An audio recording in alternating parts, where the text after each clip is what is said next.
Good afternoon.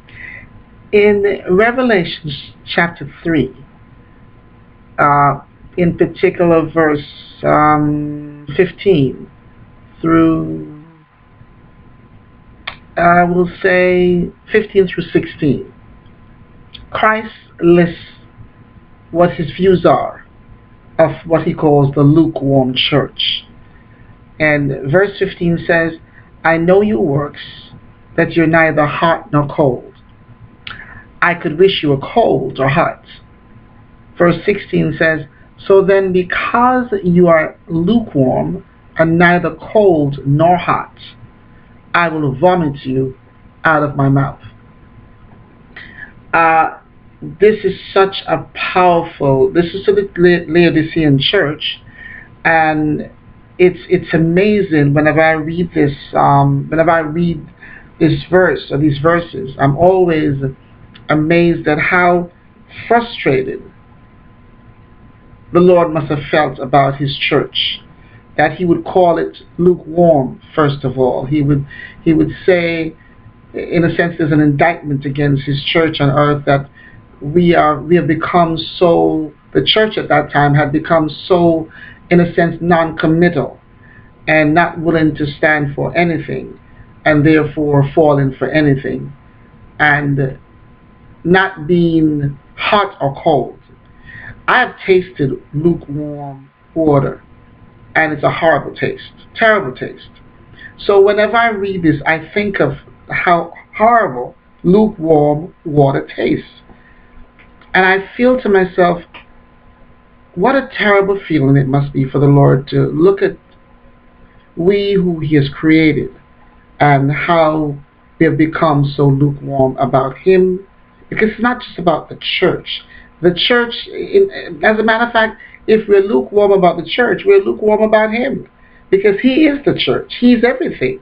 So our lukewarmness really is a reflection of how we feel about him.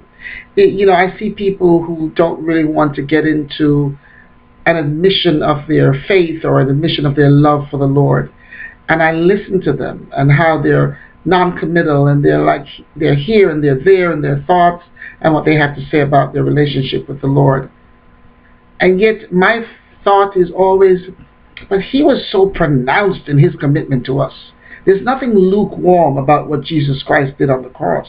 There's nothing lukewarm about what the stand that he took and that he saw it through.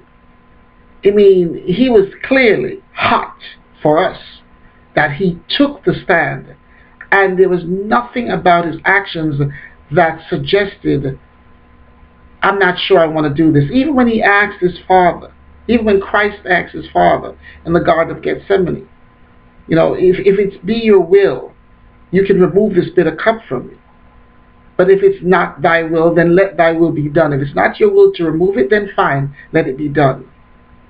And what that tells me about him, the human part of him was just so human that he had to say what he was thinking.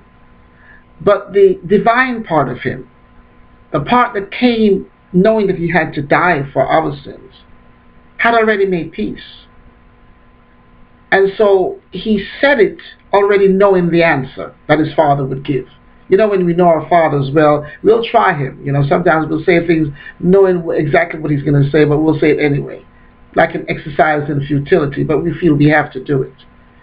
But Jesus knew what the plan was. He knew what he came to the earth to do. And he was hot to do it because his Father gave him the directions. His Father told him what he was coming here to do, and he came willing, and he willingly went on that cross. He was far from being lukewarm.